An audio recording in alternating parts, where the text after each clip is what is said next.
The chamber of the Galactic Council was built to intimidate. It was not merely large, it was impossible.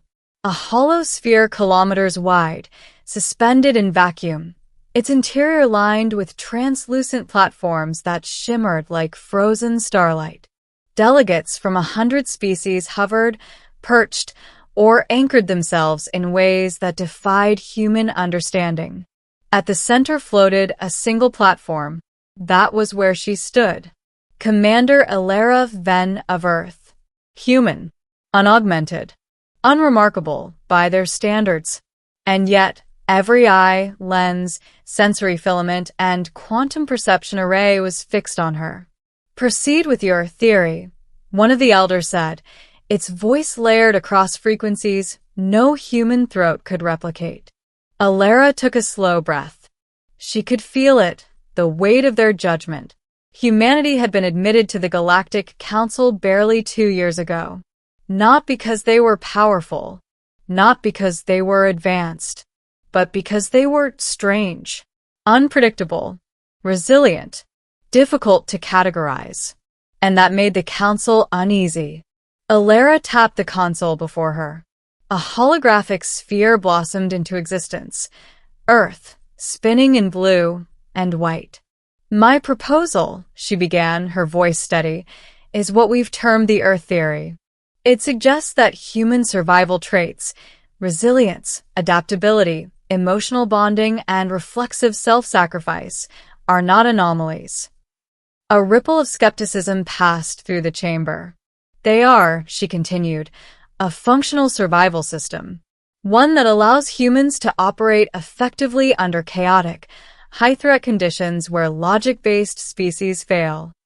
A crystalline delegate flickered with cold light. Primitive justification for recklessness. Ilera smiled faintly. "Or a higher-order strategy you haven't measured yet." Murmurs. She pressed forward. "We've analyzed over 2,000 recorded incidents involving human personnel in extreme environments, combat zones, vacuum exposure, catastrophic system failures." She paused. "In 87% of those cases, humans made decisions that violated standard council logic and survived because of it." The hologram shifted, showing chaotic battle footage. Explosions. Collapsing structures. Humans moving into danger instead of away from it. "Your species acts irrationally," another delegate said. "You prioritize others over self-preservation." "Yes," Ilera replied. "That's the point." The chamber grew quieter. "For most species," she said, "survival is an individual equation. For humans, it's collective. We don't just survive for ourselves." She looked up, meeting the countless alien gazes. "We survive for each other." A pause. Then, "Demonstration required," the elder intoned. "Of course." Ilera had expected that. "Very well," she said. The central platform shifted. The chamber darkened. Energy barriers flared to life, forming a controlled test arena. "Scenario simulation," the elder announced. "Unpredictable threat. No prior data. Live response evaluation." Ilera's pulse quickened. "Good." This was where humans thrived. "Ready?" a mechanical voice asked. She nodded. "Begin." The world exploded into existence. Ilera found herself standing in a metallic corridor, dim, flickering, alarms blaring. The air smelled of ozone and burning circuitry. A ship. Damaged. Badly.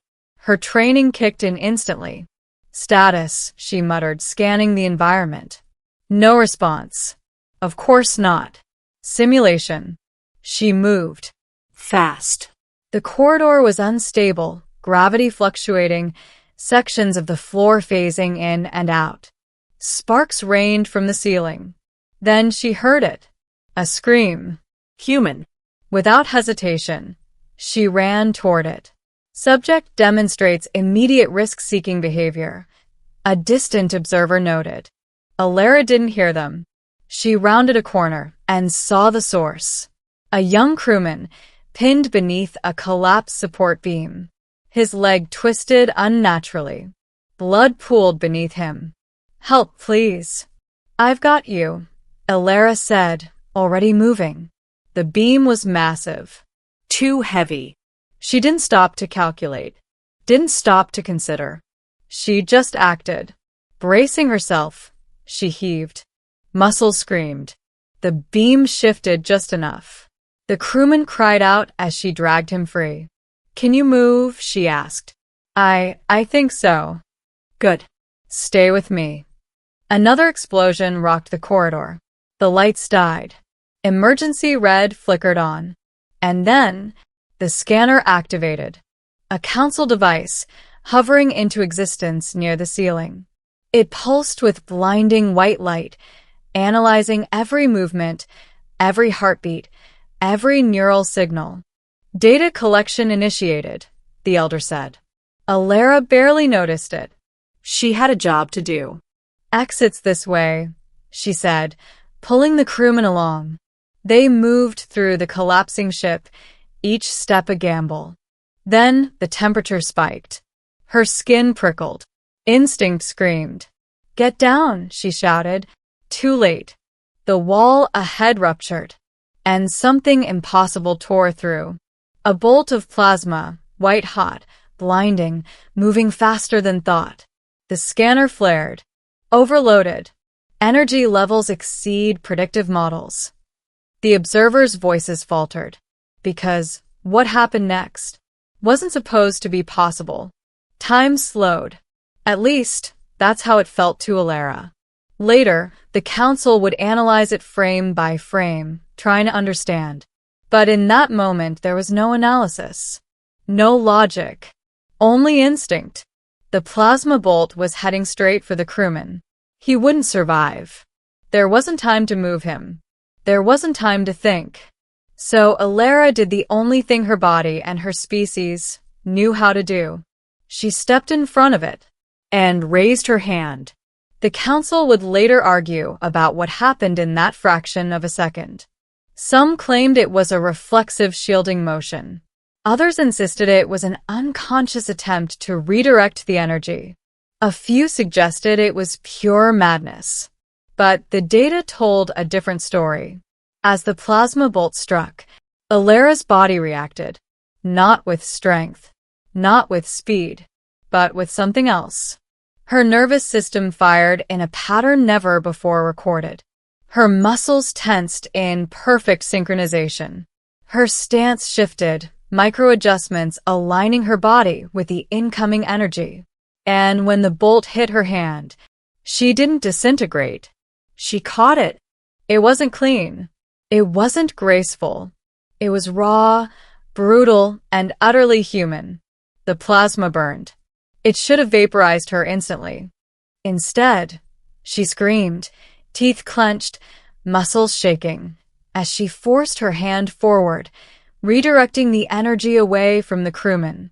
The bolt splintered, scattering across the corridor, carving molten lines into the walls. The scanner overloaded. Its systems cascaded into failure, unable to process the sheer impossibility of what it was witnessing. Data overflow, error, and then it went dark. Alara collapsed to one knee, her hand smoking, skin charred but, miraculously, still intact. The crewman stared at her, wide-eyed. You, move, she gasped. Now. Because the ship was still dying. And they weren't out yet. She forced herself up. Pain screamed through her arm, but she ignored it. Humans were good at that. Ignoring pain. Ignoring fear. Ignoring the voice that said you can't. They stumbled forward, the exit now in sight. A final explosion rocked the corridor, and then silence. The simulation ended. The chamber of the Galactic Council snapped back into view. Alara stood alone on the central platform, breathing hard, her injured hand already healing under medical nanites. The scanner floated nearby. Dark. Dead. Completely destroyed.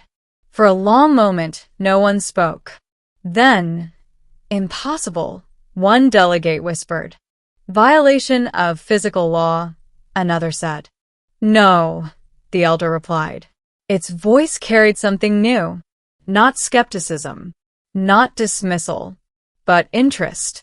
Not a violation, it said slowly. A phenomenon. Alara straightened, meeting their gaze. Told you, she said quietly. The council spent hours analyzing the data. They replayed the moment again and again. The plasma bolt, the human, the impossible interception, and the conclusion they reached changed everything. Your species, the elder said at last, operates on principles we do not fully understand. Alara crossed her arms. Yeah, we get that a lot. You convert emotional stimulus into physical response, it continued. You override self-preservation. You exceed your limits. She shrugged slightly. We call it caring. A pause. Or, she added, refusing to let someone die when you can do something about it. The chamber fell silent again, because that wasn't something most of them understood.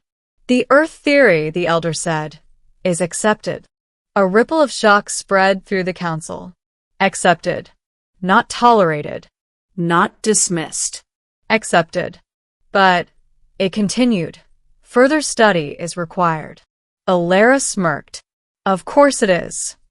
But the real change came later. Weeks later, when the first reports started coming in. A transport ship caught in a meteor storm, saved when a human engineer manually stabilized the core under lethal radiation. A battlefield where human soldiers held the line long past projected survival thresholds because retreat would have meant leaving allies behind.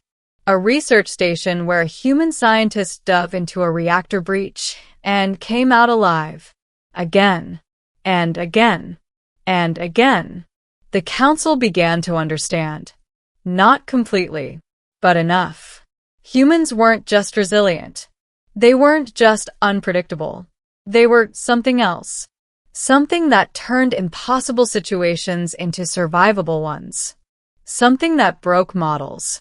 Something that made scanners overload. And at the center of it all was a simple truth. Alara stood once more in the chamber, weeks after the demonstration. This time, the atmosphere was different. Less judgment. More curiosity.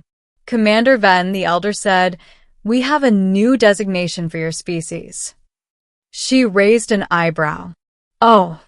The elder's voice resonated across the chamber. Catalysts. Alara blinked. I don't hate that. Ending years later, the moment would be remembered across the galaxy. Not as the day a human survived the impossible, but as the day the galaxy realized what humans truly were. Not the strongest, not the fastest, not the most advanced, but the ones who stepped forward when no one else would. The ones who reached out when logic said to step back. The ones who caught the fire, even when it burned. And somewhere, in 1,000 battlefields and broken ships, in the split second before disaster, scanners would spike. Systems would fail. Predictions would collapse. Because a human had just made a choice.